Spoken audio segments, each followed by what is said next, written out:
जय हिंद बच्चों। भाई एसएससी जीडी का 10 तारीख का एग्जाम हो चुका है, चारों शिफ्ट के पेपर हो चुके हैं। तो चलिए हम लोग बात करते हैं कि किस शिफ्ट में कितने क्वेश्चंस किस टॉपिक के पूछे गए, कौन सा क्वेश्चन कठिन रहा, किस टॉपिक के क्वेश्चन सरल रहे, पूरा ओवरऑल पेपर का शेड्यूल क्या रहा। तो भाई जहां तक बच्चों से रिव्यूज मिल रहे हैं और जहां तक मेरा अपना देखना है, पेपर बहुत कठिन नहीं है, बट हाँ हर शिफ्ट में कुछ एक दो क्वेश्चंस पूछे गए जिनके कैलकुलेशन थोड़े से ज्यादा थे। इस वजह से बच्चों का रिव्यूज आया कि भाई वो क्वेश्चंस थोड़े कठिन है, हालांकि कठिन वो भी नहीं है। तो भाई मेरा पहला जो सजेशन आपके लिए है वो सिर्फ इतना सा है कि अगर आपको किसी क्वेश्चन के कैलकुलेशन में टाइम लगता है तो आप बिना किसी बेवकूफी के उस क्वेश्चन को आप स्किप कर दें, उस क्वेश्चन को आप छोड़ दें, आगे बढ़ जाए। समय बिल्कुल नहीं बर्बाद करना है। वो एक दो क्वेश्चंस की वजह से हो सकता है कि शायद आप अपने सिलेक्शन पर खुद ही बर्बाद कर दें। तो पूरी कोशिश करिएगा कि आपको ज्यादा से ज्यादा क्वेश्चंस करने हैं, अपनी एक्यूरेसी मेंटेन रखनी है। तो भाई हम लोग अगर मैथ्स में बात करें तो मैथ्स के क्वेश्चंस किस टॉपिक के कितने पूछे गए, तो जरा उसी पर ही हम लोग डिस्कशन करते हैं।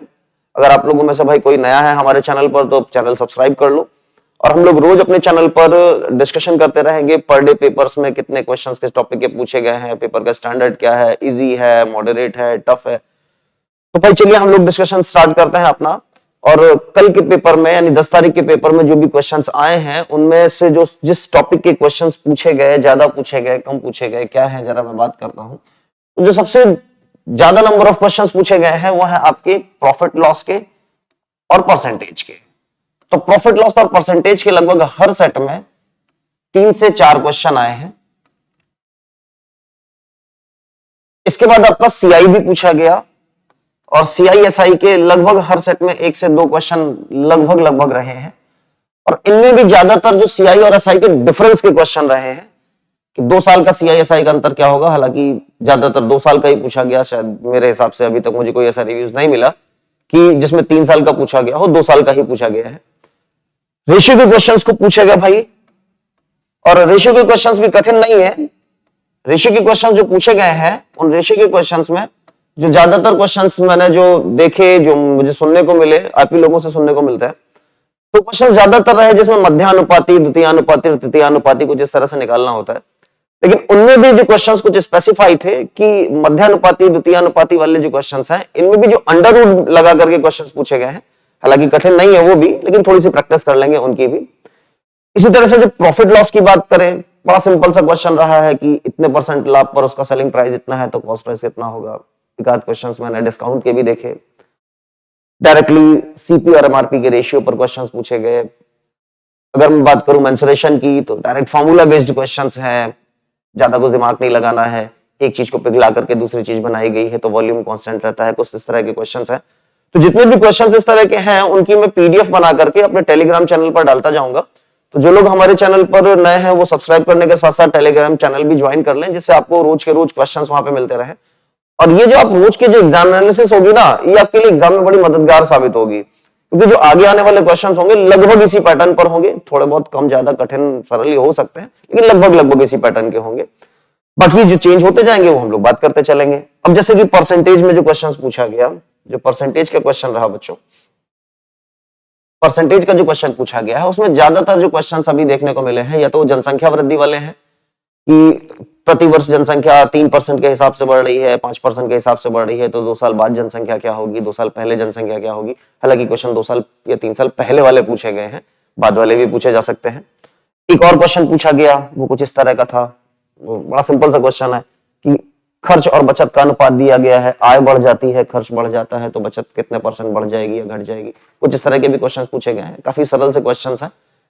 पेपर सरल है, डिपेंड आप पर करता है कि आपने कितनी पढ़ाई कर रखी है, और अगर अभी भी आपने कुछ लग रहा है कि कम ज्यादा है तो भाई अभी भी कुछ बना बिगड़ा नहीं है। अगर आपका एग्जाम अभी तक नहीं हुआ है तो हो चुका है, तो फिर जो होना था सो हो गया। अब आप अपना अगले के लिए देखो। अगर आपका एग्जाम अभी नहीं हुआ है तो भाई आप ये एनालिसिस मेरे साथ या कहीं पर भी आप एनालिसिस कायदे से एग्जाम की देखते चलें कि किस तरह के क्वेश्चंस आ रहे हैं। तो हम लोग बात करते हैं जो क्वेश्चंस कठिन हैं, जैसे 4 साल का अगर आपको सीआई निकालने के लिए पूछा गया 10% पर, 5% पर, इन क्वेश्चंस को हम सरल तरह से कैसे करेंगे। जैसे क्वेश्चन ये भी आया है कि एक बेईमान दुकानदार है, वो इतने के बजाय इतने पे बेचता है और इतने ग्राम कम तौलता है, तो प्रॉफिट लॉस क्या होगा। तो बहुत सारे क्वेश्चंस हैं, मैं एक एक करके आपके साथ क्वेश्चंस लेकर के चल रहा हूं। पूरी कोशिश करो कि आप वीडियो पूरा देखो। अगर आपको लगता है कि नहीं भाई थोड़ा सा मैं धीरे पढ़ा रहा हूं, ऐसा होगा नहीं हालांकि, तो आप अपने फोन पे स्पीड का ऑप्शन आता है, आप स्पीड इंक्रीज कर लो, स्पीड बढ़ा करके देख लो, लेकिन एक बार पूरा वीडियो देख लो कि क्वेश्चंस किस तरह के पूछे गए हैं, क्योंकि मैं प्रॉपर पूरे क्वेश्चंस लगभग जितने क्वेश्चंस कल आए हैं पूरी कोशिश करता हूं कि उनको कवर करने की। फिर जो आज 11 तारीख के पेपर में जो भी होगा मैं उनका आज कोशिश करूंगा कि आज रात में ही शाम टाइम 7:30 बजे 8 बजे के आसपास हमारी लाइव क्लास होगी, मैं उस पर डिस्कशन कर लूंगा। तो चलिए जी, मैं बिना टाइम बर्बाद किए हुए आप लोगों को क्वेश्चन स्टार्ट करता हूं कि किस तरह के क्वेश्चन पूछे गए हैं और उनके कैलकुलेशन हमें कैसे करने हैं। तो भाई एक क्वेश्चन तो ये देख लो, मैं आपको अब एग्जाम अप्रोच ही पढ़ाऊंगा, बेसिक बताते चलेंगे लेकिन थोड़ा सा बेसिक अवॉइड करके मैं डायरेक्ट एग्जाम अप्रोच वाले ही क्वेश्चन आपको पढ़ाऊंगा। चलिए फटाफट देखते हैं। इस तरह के क्वेश्चंस अगर आते हैं तो इस तरह के क्वेश्चंस को हमें करना कैसे होता है। बच्चों सिंपल सा लॉजिक होता है, जरा ध्यान से समझिएगा।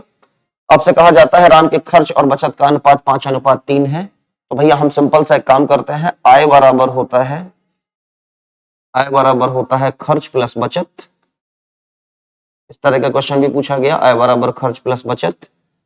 भैया खर्च और बचत का अनुपात 5:3 है, तो ये 5 ये 3 तो टोटल मिलाकर के 8 हो जाएगी। आय 12% बढ़ जाती है, आय 12% बढ़ जाती है, तो सिंपली हमें काम करना है, आय के साथ 12 का मल्टीप्लाई कर देना है और आप बिल्कुल ऐसे ही लगाएंगे। यहां 800, 500 और 300 मानने की बेवकूफी बिल्कुल मत करना, क्वेश्चन लंबा हो जाता है। भैया खर्च 15% बढ़ जाता है। आपसे कहा गया बचत में कितने परसेंट का चेंज होगा, बचत में आप x लगाइए और इस x की वैल्यू निकाल दीजिए। बस केवल इतना कैलकुलेशन, केवल इतना समय बचाना है, ऐसे ही करना होगा। आप अगर 800, 500, 300 मानते हो तो आप अपने कैलकुलेशन को बहुत लंबा करोगे और समय बहुत बर्बाद होगा। आप सिंपली 3 से काट दो बच्चों, इसको 3 से काटोगे, 3 × 5 = 15, 3 चौको 12, ये हो जाएगा 8 चौको 32 और ये हो जाएगा 5 × 25। घटा दो भैया, जो भी निकल आएगा आपका 7% उत्तर निकल आएगा। उम्मीद करते हैं समझ में आ गया होगा। इस तरह के 2 क्वेश्चंस मैं और आगे इंक्लूड कर देता हूं, उनको कराऊंगा मैं बिल्कुल नहीं अभी। उस तरह के क्वेश्चंस के लिए आप भैया इनकी पीडीएफ डाउनलोड कर लेना हमारे टेलीग्राम पे चैनल पे जाकर के, तो वहां से आप इन तरह के क्वेश्चंस की प्रैक्टिस कर लेना। जैसे एक क्वेश्चन मैंने ऐसे ही और लगा रखा है, चलिए जरा ये भी देख लेते हैं हम।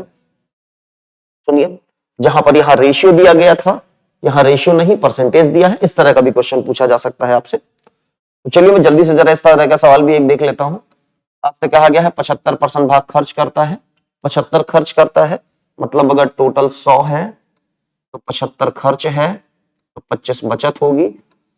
अब तुरंत इसका रेशियो ले लें, ये हो जाएगा 4, ये हो जाएगा 3, ये हो जाएगा 1। कहा जाता है आय 20% बढ़ जाती है, इसमें आप 20 का मल्टीप्लाई कर दें। आपसे कहा जाता है खर्च 10% बढ़ जाता है, इसमें आप 10 से मल्टीप्लाई कर दें, इसमें आप x से मल्टीप्लाई कर दें। भैया मल्टीप्लाई करने के बाद जो भी वैल्यू आती है घटा वटा लेना, उत्तर निकाल लेना।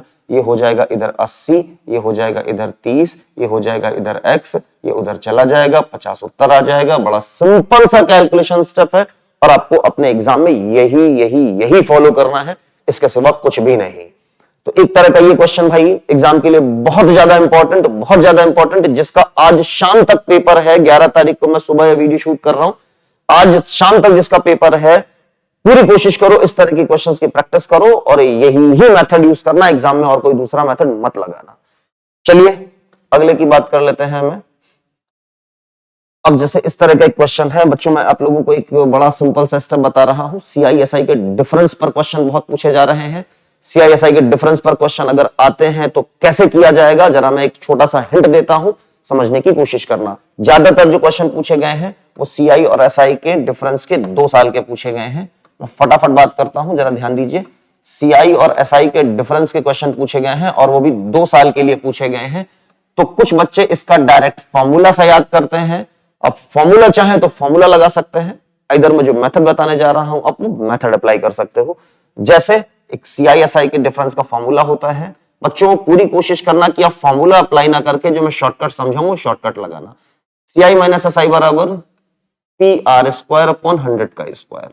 कुछ लोग इस फॉर्मूले का मेथड यूज करते हैं, अच्छा है, बट आप कोशिश करें कि क्वेश्चन आप किस तरह से टैकल करेंगे जरा समझने की कोशिश करिए। जस्ट लाइक अगर आपसे कहा जाता है R बराबर 5% है और 2 साल के लिए CISI का अंतर 400 रुपए है, तो प्रिंसिपल क्या होगा? बच्चों आप चाहें तो फॉर्मूले में वैल्यू पुटअप करके आप आंसर निकाल सकते हो, बट आई रिकमेंड आप जो मेथड बता रहा हूं आप उस मेथड से जाइए। इसको रेशियो में ब्रेक कर दो, 5/100 हो जाएगा, तोड़ दो, 1/20 हो जाएगा, इसका स्क्वायर कर दो, स्क्वायर करने पर आएगा 1/400। जो ऊपर वाला नंबर होगा वो CI और SI के अंतर को बताएगा और जो नीचे वाला नंबर होगा वो प्रिंसिपल को बताएगा। केवल इतना करना है बस, यानी 1 बराबर 400 के, तो 400 बराबर 400 इंटू 400 16,000। आपको ये मेथड अप्लाई करना है, कैलकुलेशन आपके बहुत बहुत बहुत जल्दी होंगे। एक छोटा सा एग्जांपल और देता हूं, जल्दी से समझने की कोशिश करना, बड़ा सिंपल सा है। अगर आपसे कहा जाता है R बराबर 20% है, 2 साल का CISI का अंतर 60 रुपए है, तो प्रिंसिपल बताओ। फॉर्मूला नहीं अप्लाई करो, 20% का मतलब होता है 1/5, 1/5 का स्क्वायर करोगे बच्चों 1/25 हो जाएगा, यानी 1 बराबर आपको 60 के दिया है, 25 छंका 150, एक जीरो और 1500 रुपए प्रिंसिपल हो जाएगा। आप ये अप्लाई करो, आपकी स्पीड निश्चित रूप से बढ़ेगी, निश्चित रूप से बढ़ेगी, और आपका सिलेक्शन की जो पॉसिबिलिटी है वो पहले से कई गुना बेहतर हो जाएगी। तो कोशिश करिए कि जो मैं मेथड बता रहा हूं आप इस तरह से अप्लाई करिए। उम्मीद करते हैं आ गया होगा समझ में। अगर नहीं आया तो कोई बात नहीं यार, एक आध 100 क्वेश्चन की और प्रैक्टिस कर लेंगे। आप दोबारा वीडियो आपके हाथ में है, पीछे थोड़ा सा पीछे करो, बैक जाओ वीडियो पे, दोबारा से एक बार समझने की कोशिश करो, ये मेथड अप्लाई करो, ज्यादा तेज आपके क्वेश्चन सॉल्व होंगे। एक और मैं आपको कैलकुलेशन स्टेप सिखाता हूं, ध्यान से समझने की कोशिश करिएगा। बहुत पूछा जा रहा है एग्जाम में, बहुत पूछा जा रहा है, और ये वो क्वेश्चन है जिन पर आपको लगेगा कि कैलकुलेशन ज्यादा है, होते कुछ नहीं कैलकुलेशन ज्यादा, बट आपको लगने लगता है। ध्यान से सुनो, ये बहुत ज्यादा इंपॉर्टेंट है बच्चों, एग्जाम के लिए बहुत ज्यादा इंपॉर्टेंट है, क्योंकि ये कैलकुलेशन आपको ज्यादा लगेगा। 10% के लिए 4 साल का CI निकालना बहुत बहुत बहुत इंपॉर्टेंट क्वेश्चन है, बहुत इंपॉर्टेंट क्वेश्चन है, और ये एग्जाम में पूछा जा रहा है अभी हाल फिलहाल, तो बहुत पूछा जा रहा है। कोशिश करो कि 10% के लिए और 5% के लिए आप देख लो, बाकी तो कुछ भी पूछा जा सकता है। मैं एक बेसिक फंडामेंटल तरीका बता रहा हूं, यही फॉलो करो, यही लगाओ, एग्जाम में सिलेक्शन डेफिनेटली होगा। ध्यान से देखिएगा, आपको कुछ एक पॉइंट है जो आपको 10% के लिए इनिशियली याद होने चाहिए, वो क्या है जरा समझने की कोशिश करिएगा। ध्यान से सुनिए, 10% अगर 2 साल के लिए कहा जाए तो आप सिंपली इस पे AB का फॉर्मूला लगा दें, 10 + 10 + 10 × 10/100, 10 + 10 + 10 × 10/100। आप सिंपली इस पर AB का फॉर्मूला लगा देंगे, यानी 2 साल के लिए होता है 21%। क्लियर?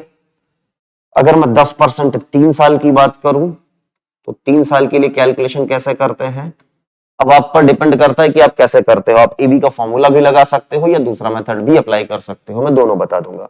ध्यान से सुनो, 10% आपको 3 बार लगाना है, ध्यान से समझिएगा, 10% 3 बार लगाना है, तो आप सिंपली आप इसको इस तरह से लिख लें, और आपको ये याद होने चाहिए कैलकुलेशन। 10% 2 साल 21% होता है, इन पर आप अप्लाई करोगे, आ जाएगा 21, ये 10, इस पे फिर से आप AB का फॉर्मूला लगा देंगे, 20 + 10 + 20 × 10/100। आगे में क्वेश्चंस भी बच्चों रखा हुआ बहुत सारे आपको कराने के लिए, जो एग्जाम में आए हुए सवाल है, तो इनकी भी प्रैक्टिस करनी है, इसलिए वीडियो छोड़ करके भागना नहीं है, पूरा देखना है, ठीक है।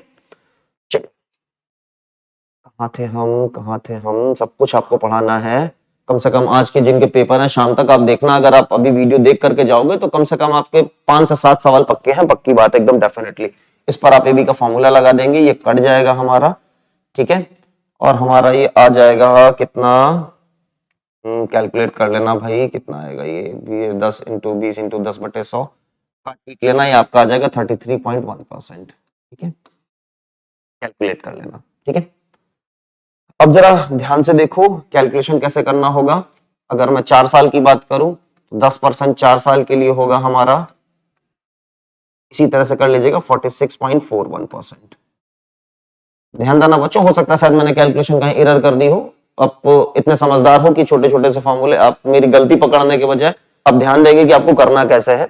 33.1%। और ये सारे कैलकुलेशंस आपको याद होने चाहिए। अप्लाई कैसे करना है सिखाते हैं आपको, ध्यान से सुनिएगा, कैलकुलेशन कैसे किया जाएगा, ध्यान से बच्चों। हाँ चलिए जरा कैलकुलेशन कैसे होगा। सपोज आपसे कहा जाए 4,000 रुपए का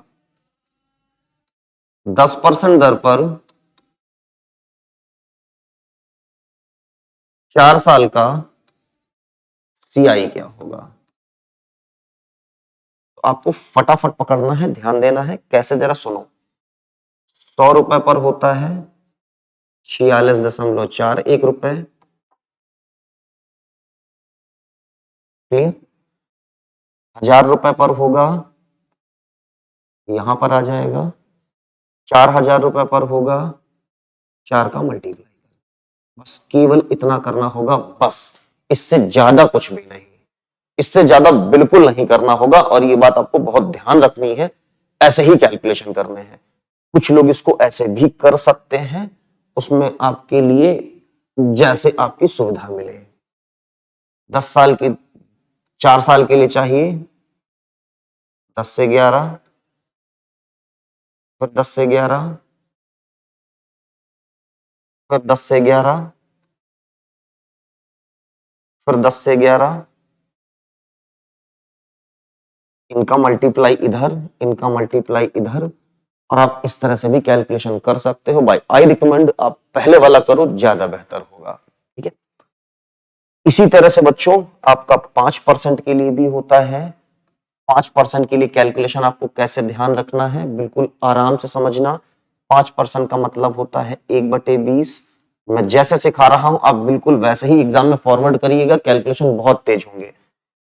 20 से 21 ये पहले साल, फिर 20 से 21 ये 2 साल का ड्रामा हो गया हमारा, क्लियर। तो हम अगर 2 साल की बात करें तो हमारे लिए कैलकुलेशन चलना चाहिए 400 रुपए प्रिंसिपल, 441 रुपए अमाउंट, सीआई 41 रुपए। आपका कैलकुलेशन कैसे चलना चाहिए जरा ध्यान दें, आपको ये स्टेप याद होना चाहिए। फटाफट कैसे किया जाएगा भैया, सिंपल सा 20-21 स्क्वायर कर दोगे 400 441, ये कैलकुलेशन आपके दिमाग में चलने चाहिए। अगर यही 3 साल की बात करी जाएगी तो यहां पर साहब आप 3 साल के लिए ले लेंगे, यहां पर हो जाएगा हमारा 8,000, 21 का क्यूब पता होगा 9261, ये प्रिंसिपल है, ये अमाउंट है 1,261 हमारा सीआई है। यानी क्वेश्चन अगर आपसे पूछा जाए, ध्यान से सुनना, अगर आपसे क्वेश्चन पूछा जाए कि 5% पर 3 साल का 24,000 रुपए का सीआई क्या होगा, तो आपका कैलकुलेशन एकदम रॉकेट की तरह भागना चाहिए। कैसा रॉकेट की तरह भागना चाहिए जरा समझिएगा। आपको पता होना चाहिए कि 8,000 रुपए का सीआई होता है 1,261 रुपए, 24,000 का निकालना है तो 3 का यहां मल्टीप्लाई, 3 का यहां मल्टीप्लाई। अगर आप वहां पर स्लॉटिंग बनाने के लिए बैठते हो तो आप केवल और केवल समय बर्बाद करोगे, बस और कुछ भी नहीं। क्लियर है बच्चों। इसी तरह से अगर 4 साल की बात करें, इसी तरह से अगर 4 साल की बात करें, अब मैं इसका आपको सिंप्लीफाइड फॉर्मूला, यहां पर ये और यहां पर ये, इसका मल्टीप्लाई कर लो। एग्जाम में आप फंस जाओगे, याद नहीं रहेगा, इसलिए ध्यान से देखो। इसको 16,000 क्यों, 4 2 दूनी 4 चौको 16 के बाद 4 जीरो और, ठीक है।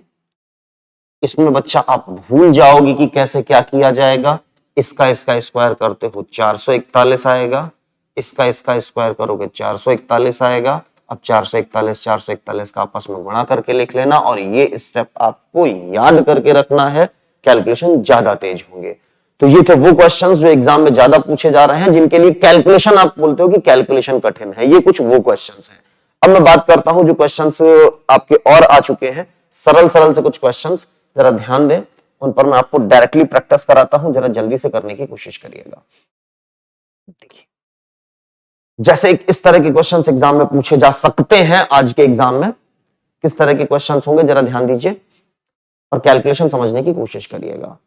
कहा जाता है 3 रुपए में 7 संतरे की दर से खरीदे जाते हैं, प्रति 100 संतरा किस दर से बेचा जाए कि 33% का लाभ हो। जो कैलकुलेशन स्टेप बता रहा हूं बिल्कुल वही फॉलो करना।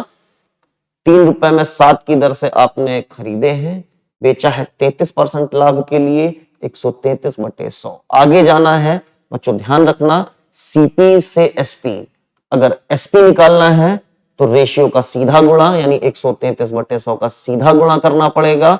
अगर एसपी से सीपी निकालना है, उल्टा जाना है, तो आपको उल्टा गुणा करना पड़ेगा यानी 100/133 का गुणा करना पड़ेगा। कैलकुलेशन करिएगा, बहुत आसान तरह से हो जाएंगे। 7 एकम 7, 7 नवा 63, 19 तिया 57 और सिंपली लिख करके आएगा 57 रुपए में 100 संतरे। कुछ इस तरह से अगर आप कैलकुलेशन करेंगे तो आपकी एग्जाम में सेलेक्ट होने की संभावना बहुत ज्यादा होगी। कोशिश करें कि आप इस तरह से कैलकुलेशन अपने एग्जाम में करें। और किस तरह के क्वेश्चंस पूछे गए हैं हम एक एक करके डिस्कशन करते हैं। जस्ट लाइक अगर आपसे ये क्वेश्चन की बात करें, ध्यान से देखिए, ये बिल्कुल उसी टाइप का क्वेश्चन है। क्या है? 14 रुपए में 6 नींबू की दर से बेचता है, यानी ये एसपी दिया गया है।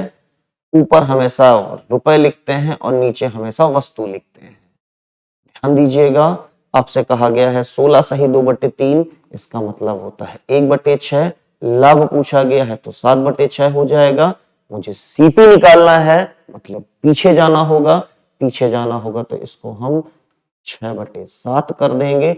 अगर आप कुछ ये कैलकुलेशन करेंगे तो बहुत आसान हो जाएगा। यानी 2 रुपए में एक वस्तु, एक वस्तु अगर 2 रुपए की है तो 2 दर्जन मतलब 24 वस्तुएं कितने रुपए की होंगी?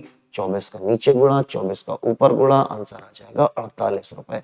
कुछ इस तरह से आपको एग्जाम में जाना है। तो जो क्वेश्चंस आपको लगते हैं कि कठिन है, कैलकुलेटिव है, वो भी बहुत आसान तरह से सवाल सॉल्व हो जाएंगे। ये भी कुछ क्वेश्चंस जो अभी एग्जाम में पूछे गए हैं जो थोड़ा सा कठिन है। अब मैं आप लोगों को थोड़ा सा सरल क्वेश्चंस पे लेके जा रहा हूं, क्योंकि पेपर का स्टैंडर्ड वही है हमारा, बड़ा सिंपल सा है। तो चलिए भी आगे कुछ क्वेश्चंस हैं जिनको मैं आप लोगों को दिखा देता हूं कि कुछ किस तरह से क्वेश्चंस पूछे जाएंगे। चलिए मैं कैमरा ऑन कर देता हूं दोबारा से। जैसे ये क्वेश्चन हमारा लिखा हुआ है, अब ये क्वेश्चन है जिन पर ज्यादातर बच्चों का कैलकुलेशन बड़ा लंबा होगा कि भैया कैलकुलेशन बहुत है। बाकी तो सवाल बहुत सिंपल सा था, हम कर सकते थे, लेकिन कैलकुलेशन बहुत लंबा था। जरा सवाल देखते हैं, सवाल क्या है। सवाल लिखा हुआ है, इतनी बड़ी सी संख्या लिखी है, लिखा है के को प्रतिस्थापित करने पर सबसे बड़ी और सबसे छोटी संख्या का योग ज्ञात कीजिए जिससे 8 से विभाजित हो। तो मैं कैलकुलेशन का स्टेप सिखाता हूं और जरा देखिएगा एग्जाम में कैसे किया जाएगा। मैं कठिन क्वेश्चंस पर बात कर रहा हूं कि कठिन क्वेश्चंस को हम सॉल्व कैसे करेंगे। बच्चों 8 से संख्या तभी कटती है जब ये लास्ट वाला नंबर 3 डिजिट हमारे 8 से कट जाए। क्लियर? तो थोड़ा सा जरा कलर चेंज कर लूं पेन का, ध्यान दीजिएगा। 8 से तब कटती है जब ये लास्ट के 3 डिजिट से बनी संख्या हमारी कट जाए। अब यहां पर कैलकुलेशन बच्चों की दिक्कत क्या आएगी और आप कैसे करोगे, इसलिए सवाल लंबा हो जाएगा और कठिन हो जाएगा। आप क्या करेंगे, यहां पर 1 2 3 4 सीधे रखना शुरू करेंगे, लेकिन थोड़ा सा दिमाग लगाना है हमको। आपसे कहा गया है सबसे बड़ी और सबसे छोटी। सबसे छोटी सबसे पहले आप 0 रख करके देखो।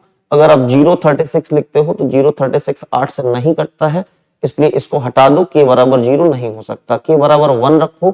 136 लिखो, इसे 8 से भाग करो और देखो कितना जाता है। 8 एकम 8, 5 आया 56, 8 सते 56, यानी एक वैल्यू हमको k की सबसे छोटी मिल गई और वो k की वैल्यू मिली है हमारी 1। क्लियर? अब जरा मेरी बात पे ध्यान देना, क्योंकि यही से ही आप कैलकुलेशन लंबा करोगे। आपसे क्या पूछा गया था, सबसे बड़ी और सबसे छोटी। बेटा सबसे छोटी आपने ढूंढ ली 1, क्योंकि 0 थी नहीं तो उससे बड़ी 1, तो सबसे छोटी निकल आई 1। अब आप यहां पर मूर्खता क्या करेंगे, अब आप 2 रखेंगे, 3 रखेंगे, 4 रखेंगे, 5 रखेंगे और कैलकुलेशन लंबा करते चले जाएंगे। बुद्धि लगाओ थोड़ी सी। तुमसे कहा गया है सबसे बड़ी भी चाहिए, तो अगर सबसे बड़ी रखनी है बच्चों, तो अब हमको के की जो वैल्यू रखनी चाहिए वो लास्ट से रखना शुरू करनी चाहिए, नहीं 9 से रखना शुरू करनी चाहिए।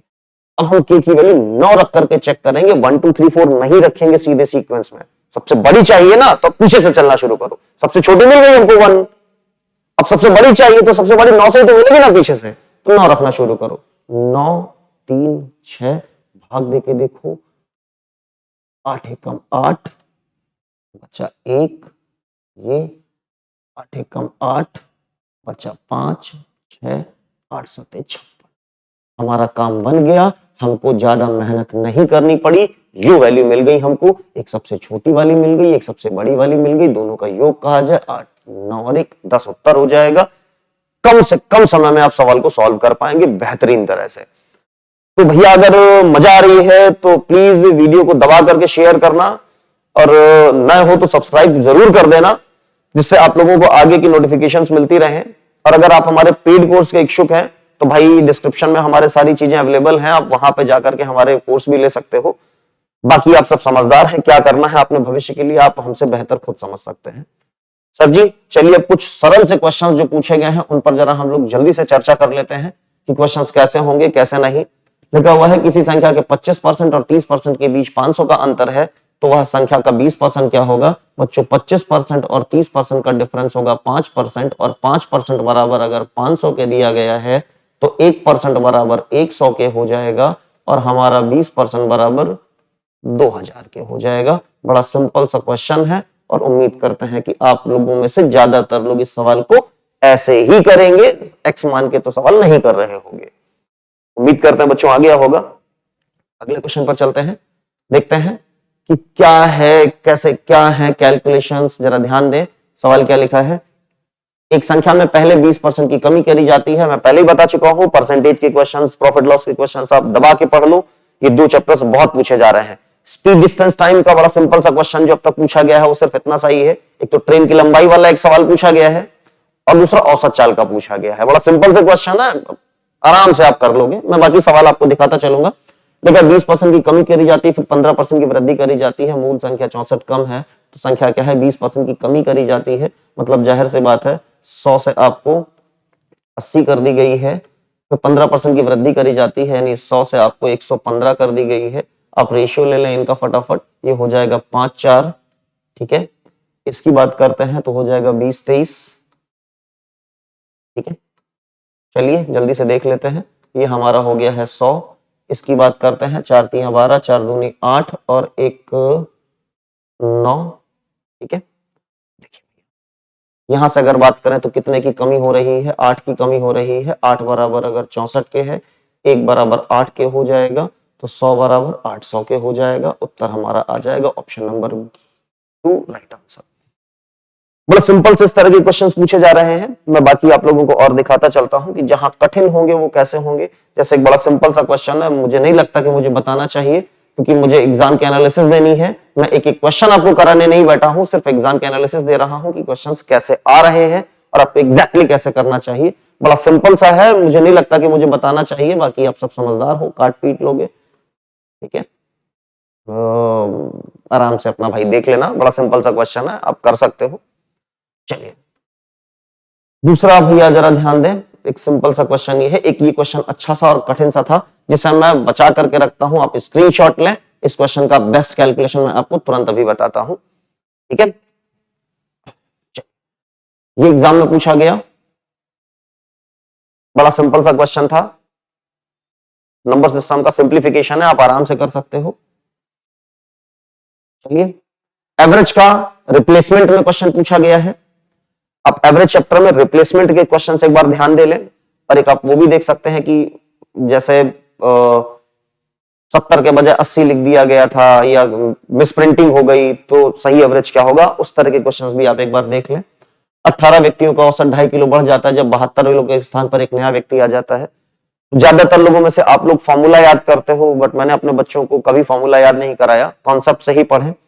सिंपल सी चीज है, 72 किलो वाला गया है, 72 वाला गया है। अगर 72 वाला ही आ जाएगा तो एवरेज पर कोई फर्क नहीं पड़ेगा, लेकिन फर्क पड़ा है 2.5 किलो बढ़ गया है 18 लोगों में।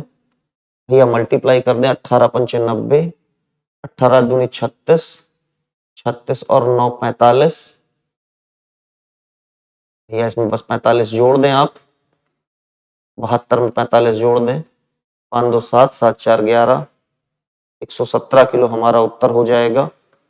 बड़ा सिंपल सा क्वेश्चन है, मुझे नहीं लगता कि आप लोगों में से कोई भी बच्चा ऐसा होगा जो इस सवाल को ना कर पाए, और अगर नहीं कर पा रहा है तो अब देख लें, इस तरह के क्वेश्चंस आपकी बुक पर ढूंढें, करने की कोशिश करें और देखें कि आप अपनी स्पीड को कैसे मेंटेन कर सकते हैं। चलिए जरा इस तरह का क्वेश्चंस मैंने अभी अभी आप लोगों को प्रैक्टिस कराया था, SI PRT 100 या फॉर्मूला PR² अपॉन 100 का स्क्वायर रख करके भी उत्तर आप निकाल सकते हो, बट डायरेक्ट करने की कोशिश करो, बेहतर होगा। मैंने क्या सिखाया था आपको, एक धनराशि 2 वर्षों पर 20% के लिए निवेशित की जाती है, SI और CI का अंतर इतना है तो धनराशि क्या होगी। कैलकुलेशन आप जितना स्मार्टली करोगे उतना आप तेज कर पाओगे। भैया जी मैंने अभी सिखाया 20% का मतलब होगा 1/5, स्क्वायर कर दो, 1 का स्क्वायर 1, 5 का स्क्वायर 25, ऊपर वाला रिप्रेजेंट करेगा हमारा CI SI के अंतर को, यानी 1 बराबर आपको 625 के दिया गया है, 1 बराबर 625 के है तो 25 बराबर कितने के होगा, 25 इंटू 625, बस आपको मल्टीप्लाई करना है, बस 25 छंका 150, यही आपका उत्तर हो जाएगा। ठीक है, मल्टीप्लाई करके देख लेना भाई जो भी आ रहा हो। ठीक है, कैसे करोगे, 25 25 हम 625 और 25 छंका 150, 150 में ये जोड़ दो 156, 15,625 रुपए उत्तर हो जाएगा। इस तरह से अगर आप कैलकुलेशन करेंगे तो सवाल कैलकुलेशन कुछ है ही नहीं, आप डायरेक्ट एग्जाम में आंसर हिट कर सकते हो या कम से कम कैलकुलेशन के साथ आप आंसर टिक कर सकते हो। भैया आप देख रहे हो कि सब कुछ खेल आपकी अप्रोच का है साहब, आप जितना बेहतर ढंग से आप अप्रोच लगा पाओगे, जितना बेहतर सोच पाओगे, उतना बेहतर आप कर पाओगे। चलिए और जरा किस टाइप के क्वेश्चंस आए हैं हम जरा उन पर भी बात कर लेते हैं। ध्यान दीजिएगा, बड़ा सिंपल सा था, मैंने अभी भी बताया आपको, स्पीड डिस्टेंस टाइम का सवाल। देखिए क्या है हमारा स्पीड डिस्टेंस टाइम का सवाल। कहा जाता है ट्रेन P से Q की दूरी 70 से किलोमीटर प्रति घंटे की चाल से जाती है, यानी एक दूरी 70 की चाल से जा रही है और Q से P 30 किलोमीटर प्रति घंटे की चाल से वापस आ रही है, तो ट्रेन की औसत चाल क्या है। भैया जरा सवाल करने की कोशिश करिए, औसत चाल क्या है। बड़ा सिंपल सा फॉर्मूला होता है, फॉर्मूला लगा लें आप, S1 upon S1 plus S2। अब डायरेक्टली फॉर्मूला अप्लाई करें, 2S1 upon S1 plus S2, value put up करें और उत्तर निकाल लें। बड़ा सिंपल सा फॉर्मूला बेस्ड क्वेश्चंस है। मेंसुरेशन के क्वेश्चंस भी मैं आपको डिस्कस करता हूं। चलिए एक सवाल मैं आपकी स्क्रीन पर लगाता हूं। चलिए जी, एक इस तरह का क्वेश्चन बहुत पूछा गया, मैं चाहूंगा कि आप लोग इस तरह के क्वेश्चंस का जरा मुझे कमेंट करके उत्तर दें और बताएं कि इसका उत्तर क्या है। बताएं कमेंट करके मुझे इसका उत्तर क्या है, जल्दी।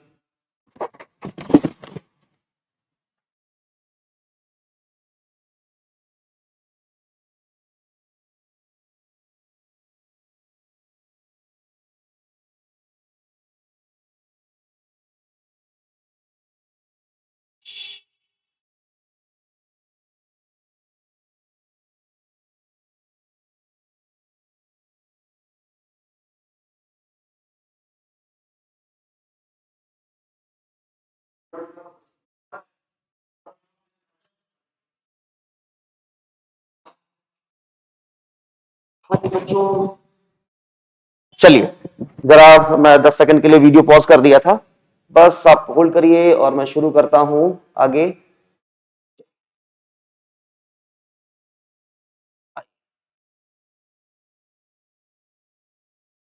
ऊपर आ जाइए भैया, ऊपर आ जाइए।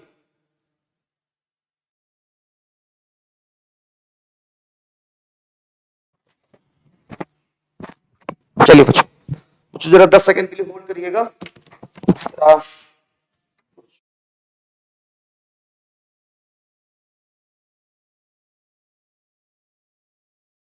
दस मिनट बच्चों, बस शुरू करता हूं।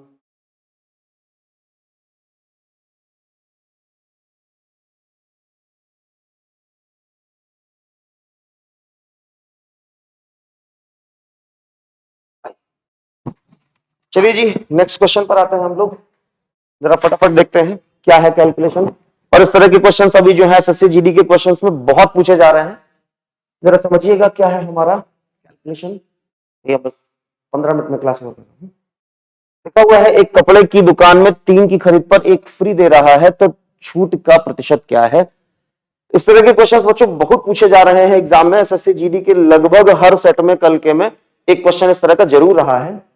भैया सिंपल सी चीज है, 3 की खरीद पर 1 फ्री दी है, डिस्काउंट निकालना है तो डिस्काउंट देने का अधिकार दुकानदार को होता है उसने एक फ्री दी है लेकिन कुल उसके पास से 4 गई हैं, तो ध्यान दीजिएगा 1/4 करना होगा, 1/3 करने की गलती कतई मत करना। काट लोगे 25% उत्तर आ जाए। उम्मीद करते हैं समझ में आ गया होगा। बड़ा सिंपल सा क्वेश्चन था और एग्जाम में खुद पूछा गया है। ऐसे ही करना, स्पीड मेंटेन होगी, because everything it depends on your speed. आप जितना बेहतर स्पीड से सवाल कर पाएंगे उतना आपका सिलेक्शन मजबूत। सच। अब जरा मैं इस क्वेश्चन का कैलकुलेशन आपको सिखाता हूं। जो एग्जाम में करने वाले कैलकुलेशन जितने आप स्मार्ट रखोगे आप उतना ही तेज कर पाओगे। जैसे एक नॉर्मल बच्चा इस सवाल को कैसे हल करेगा, मैं आपको पहले वो दिखाता हूं। 2x plus 3y upon 3x plus 5y बराबर 18/29।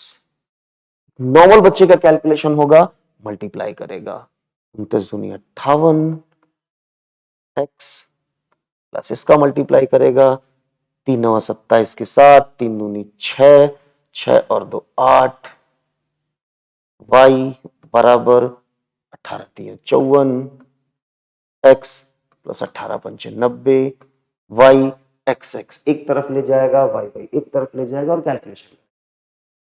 ठीक है, बढ़िया है। अगर आप को यही आता है देन टू गुड, कोई दिक्कत नहीं है, बढ़िया कैलकुलेशन है, आप आराम से करिए। अब जरा देखिए इसी सवाल को हम बेहतर कैसे कर सकते थे। आधा क्वेश्चन आप स्क्रीन पर देखें अपनी, और जो लिखने के लिए बता रहा हूं वो लिखिए। इस आपको x बटे y की वैल्यू चाहिए, आप यहां से y कॉमन कर दो। अगर y कॉमन करोगे तो आएगा 2x अपॉन y प्लस 3, इधर से y कॉमन करोगे आएगा 3x अपॉन y प्लस 5 बराबर 18/29। और अब कैलकुलेशन के मैजिक देखो, ये कट जाएगा, क्रॉस मल्टीप्लाई करो, 29 दूनी 58, 18 3 54, 29 दूनी 58, 29 दूनी 58 x बटे y,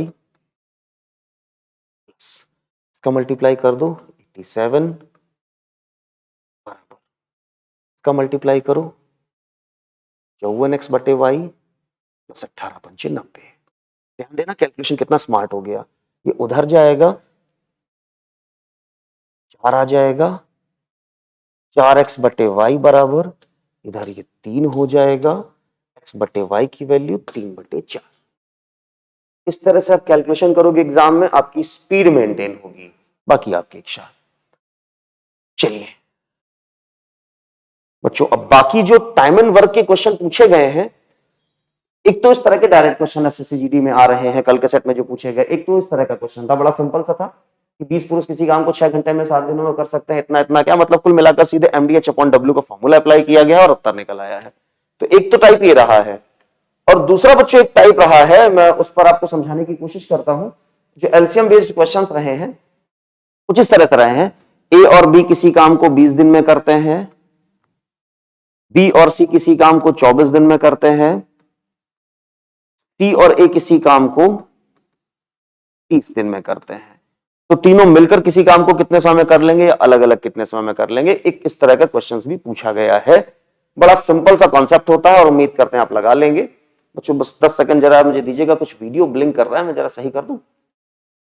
क्या कि कोई देखने के लिए साथ में मेरे है नहीं, मैं अकेले ही वीडियो शूट कर रहा हूं, दैट्स व्हाई थोड़ा सा दिक्कत दे रहा है। कोई नहीं, बट आपको समझ में आ रहा होगा मैं क्या समझाना चाह रहा हूं, क्या पढ़ाना चाह रहा हूं।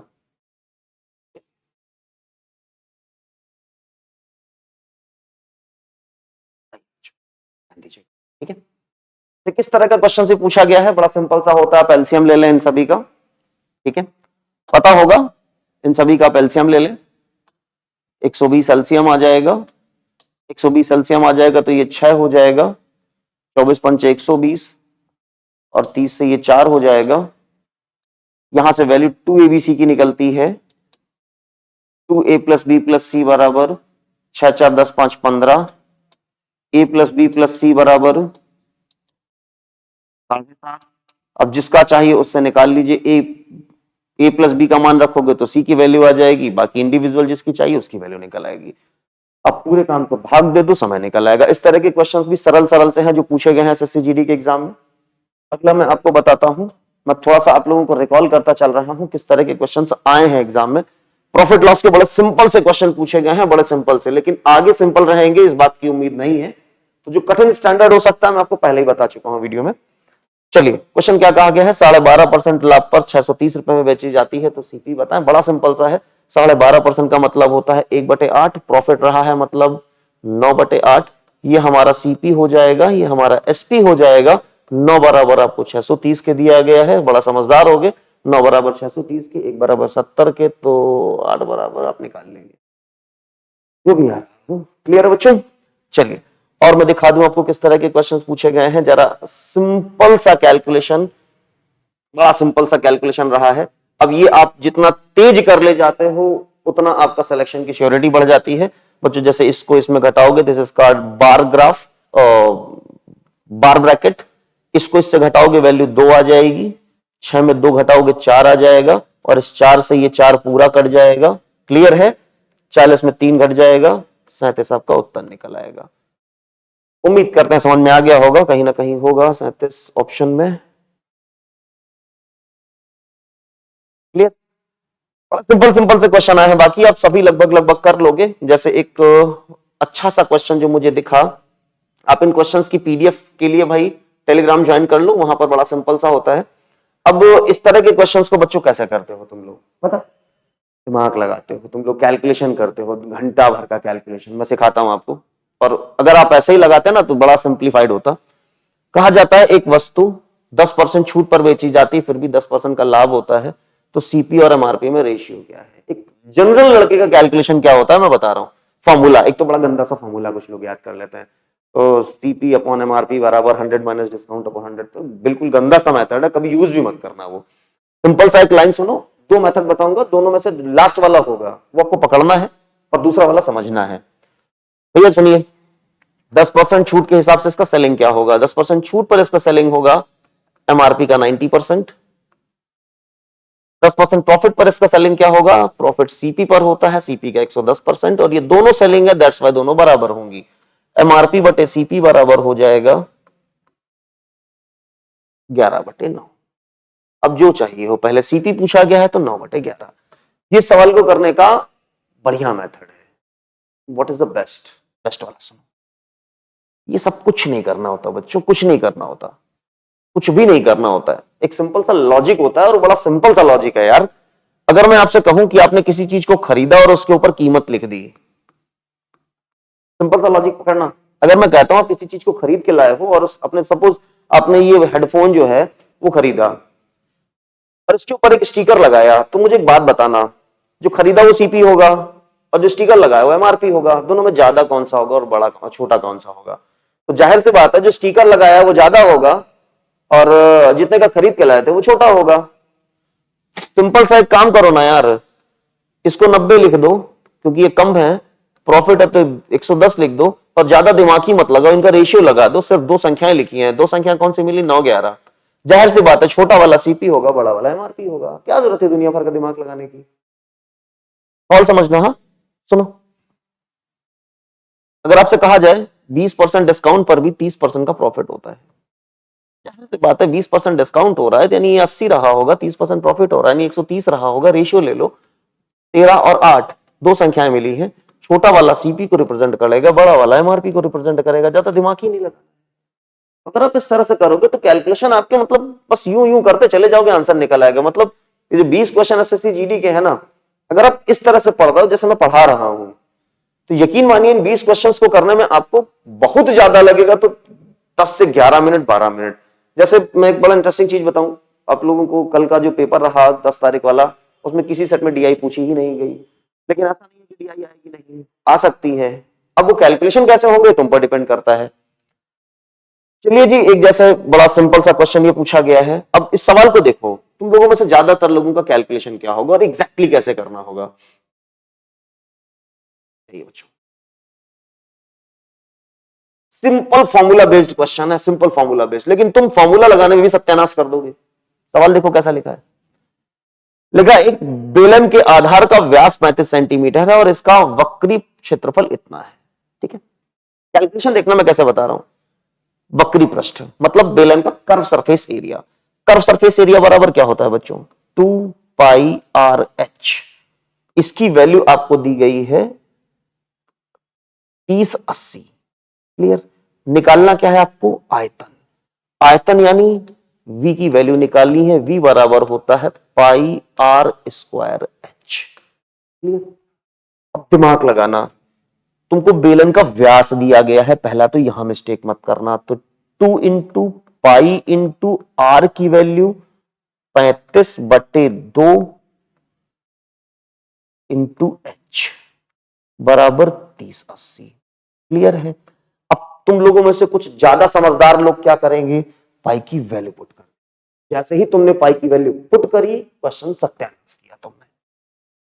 इसको यहां से यहां हटाओ और सिंपली बताओ यहां से पाई एच की वैल्यू क्या आएगी? पाई एच बराबर आएगा 3080/35। क्लियर? और सीधे पाई एच की ही वैल्यू क्यों नहीं रख देते हो यार यहां पे? 3080/35 हो गई पाई एच की वैल्यू, आर की वैल्यू 35/2। 2 बार लिख दो यार, 35/2 35/2। खत्म बवाल।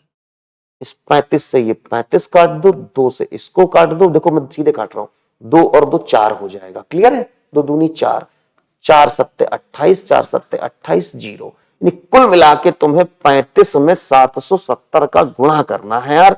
अगर तुम ये भी नहीं कर पाते हो तो फिर तो अंधेर है। गुणा कर लेना। तो कैलकुलेशन के स्टेप कुछ ये होने चाहिए। अब तुम गुणा करने में भी, अब सुनो बच्चों, अब देखना तुम्हें बढ़िया सा खेल दिखाता हूं। ऑप्शन देखो, ठीक, लास्ट के 2 डिजिट देखना। अब मैं तुमको ऑप्शन निकालने का भी तरीका बताता हूं। इसका मैं डायरेक्ट गुणा नहीं करूंगा। तुम गुणा करोगे तो क्या करोगे? दस तेरे की पूरा शुरू हो जाओगे गुणा करने में। हमारा कैलकुलेशन कैसे चलेगा जरा ध्यान दीजिए। सुनो, 35 इंटू 770 करना है। क्लियर? तो ये 0 तो पहले ही हटा दो, ये 0 लगेगा ही लगेगा लास्ट में। क्लियर? केवल एक अंक का गुणा करो। 7 पन्ना 35, 7 या 21, 21 और 7 या 21 और 7 पन्ना 35 का ये क्या था यार? 3। ठीक, यहां पर तुम्हारा हो जाएगा 245 इंटू 7 पन्ना 35, 5 यहां पर मल्टीप्लाई कर दो। अब तुम्हारे पास लास्ट में 5 मिलेगा, 0 मिलेगा। जहां पे तुमको 50 मिल रहा हो वही वाला उत्तर टिक कर देना जिसमें 50 मिल रहा हो लास्ट में। इसमें 50 मिल रहा है, इसमें मिल रहा है 50, यही वाला टिक कर देना। पूरा गुणा नहीं किया जाता। लास्ट के 2 डिजिट पकड़ा करो, बस केवल वहीं से गुणा करके काम चला लिया करो। मैक्सिमम 3 करना पड़ेगा, तो पूरा गुणा मत करना कि सरल सवाल है तो गुणा में ही लग गए। चलिए, अब जैसे अभी अभी मैंने एक चीज बताई थी आपको, सुनिए। इस सवाल को लोग क्या करेंगे, मैंने खुद सिखाया आपको। ठीक है, सुनिए। कुछ छोटे छोटे से कैलकुलेशन ध्यान रखो जो हमेशा हर बार पूछे जाते हैं, उन पर यूं यूं मारते चले जाओ, देखना उत्तर कैसे निकालोगे। 92,000 रुपए 3 वर्षों के लिए 10% दर पर चक्रवृद्धि ब्याज के लिए निवेश किया जाता है, तो ब्याज क्या होगा? तुम पता क्या करोगे? तुम इसकी स्लॉटिंग बनाओगे या इस पर तुम एबी का फॉर्मूला लगाओगे। कुछ चीजें हैं जिनको आपको याद होनी चाहिए। मैंने अभी जब क्लास स्टार्ट किया था वो भी मैंने सिखाया था कि 10% के हिसाब से अगर 3 साल की बात करें तो 10% के हिसाब से 3 साल के लिए होता है 33.1 रुपए। क्लियर? यानी 100 रुपए पर मिलता है 33.1 रुपए। 1000 रुपए पर मिलेगा 331 रुपए। सिर्फ 52 का गुणा करना है, 52,000 इधर हो जाएगा, इधर 52 का गुणा करना है, बस खत्म। लास्ट में जरा ऑप्शन देखो, सब में 12 12 12, देखो सब में ध्यान से देखना, ऑप्शन पे है 112 112 112 दिख रहा है बेटा, बस गुणा कर लो। अब तो गुणा कर ही लोगे यार। हो जाएगा 2 और ये हो जाएगा 6, ये हो जाएगा 6। गुणा करो, 5 एकम 5, 5 तियां 15, 5 तियां 15 और 1 16, ये हो जाएगा 2, 6 5 11, 6 5 11 और 1 12, ये 7 और 1 ये 212। कुछ गड़बड़ किया मैंने, 6 5 11 कहीं गुणा भाग में गड़बड़ किया, ये देखें सही तो आ रहा है 72,212 रुपए। कुछ नहीं करना होता, ये तो मैंने तुमको करने के लिए इतना बताया बेटा। नहीं तो अगर मैं खुद करता इस कैलकुलेशन को, तुम्हें थोड़ी सी प्रैक्टिस करते तो तुम्हारा अप्रोच क्या होती। 100 रुपए पर 33.1, 1000 रुपए पर 313, 1000 पर 313, तो 52,000 पर 313 गुणा 52। बस केवल इतना करना था। कि तुम्हें ये कुछ करना ही नहीं था, कुछ भी नहीं करना था, तुम्हारे दिमाग में सिर्फ इतना, मैं एग्जाम वाली अप्रोच पढ़ा रहा हूं बच्चों, बेसिक बेसिक पढ़ना है भाई, अपने क्लास में पढ़ते रहना, सिंपल।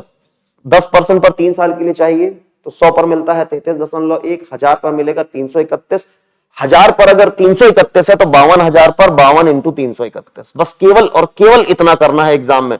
इससे ज्यादा आप कुछ भी कर रहे हो तो क्वेश्चन में केवल टाइम बर्बाद कर रहे हो, बस केवल टाइम बर्बाद कर रहे हो। तो अगर ये अप्रोच पे अगर आप लगाओगे कैलकुलेशन, तो जो आप सवाल बोलते हो ना कि अरे बड़ा सर जी कैलकुलेशन बहुत था एग्जाम में, बाकी तो हम तीर मार दिए थे, तो अगर ये करते तो सवाल बहुत ईजी है। तो बच्चों बस मैं एक दो सवाल और आपको दिखा देता हूं, शायद मेरे हिसाब से ये लास्ट क्वेश्चन था हमारा। तो अब जैसे कि ट्रेन का क्वेश्चन है, ठीक है, ये भी इस तरह का क्वेश्चन एक पूछा गया है, तुम्हारा कैलकुलेशन क्या होता है, एग्जैक्टली कैलकुलेशन कैसे करना चाहिए। लेकिन 850 मीटर लंबी एक ट्रेन 162 किलोमीटर प्रति घंटे की चाल से चलते हुए एक सुरंग को 63 सेकंड में पार करती है, तो सुरंग की लंबाई ज्ञात कीजिए। बड़ा सिंपल सा क्वेश्चन है, बड़ा सिंपल सा क्वेश्चन है। देखिए जी, सुरंग की लंबाई मतलब दूरी होती है, दूरी निकालना है, दूरी बराबर होता है चाल गुणा समय, उत्तर चाहिए मीटर। दूरी बराबर चाल गुणा समय, चाल लिखी है 162 जो कि दी है किलोमीटर पर आवर में, मीटर पर सेकंड में चेंज करने के लिए 5/18 नहीं आया, तो चाल बराबर दूरी बराबर चाल गुणा समय, समय दिया है गया है 63 सेकंड, कुछ नहीं है, 18 9 162 नहीं आया, 9 पना 45, 45 इंटू 63 मल्टीप्लाई कर लेते हैं, 3 पचे 15, 3 चौको 12 और 1 13, 6 पंचे 30, 6 चौको 24 और 3 मल्टीप्लाई कर लो, 5 3 8 2, ये टोटल लेंथ है 850, माइनस करना है बस केवल इसमें यार, 850 घटा दो, जो भी उत्तर निकलेगा तुम्हारा आंसर आ जाएगा। बड़ा सिंपल सा क्वेश्चन है। कुछ इस तरह के क्वेश्चंस आपके 10 तारीख के एसएससी जीडी के एग्जाम में पूछे गए, और आज जो भी हमारे पेपर 11 तारीख को होते हैं उन सारी अपडेट आपको हमारे चैनल पर ही अवेलेबल हो जाएगी। तो भैया जिनका भी एग्जाम है वो टेलीग्राम ज्वाइन कर लें, रोज का रोज मैं इस तरह की पीडीएफ अपलोड करता जाऊंगा, आप थोड़ा सा इन पीडीएफ के टच में रहेंगे, क्वेश्चंस देखते रहेंगे तो आपको ये आइडिया रहेगा कि हमें आगे आने वाले एग्जाम्स का पैटर्न कैसा हो सकता है। बाकी भाई मेहनत करो, अभी भी समय नहीं बीता है, जिनका एग्जाम हो गया उनके लिए तो भाई तीर कमान से निकल चुका है, लेकिन जिनका भी एग्जाम नहीं हुआ है उनका तीर और उनकी कमान दोनों उनके हाथ में है, जितनी ताकत से अभी खींच सकते हो अपने बाण को उतनी ताकत से पीछे खींचो, क्योंकि उतनी रफ्तार से आगे जाएगा। तो बाकी चलिए हम लोग मिलते हैं अपने नेक्स्ट वीडियो में, तब तक के लिए भैया good bye, take care and please भैया पढ़ते रहो, अभी भी समय है, मेहनत करो। Thank you.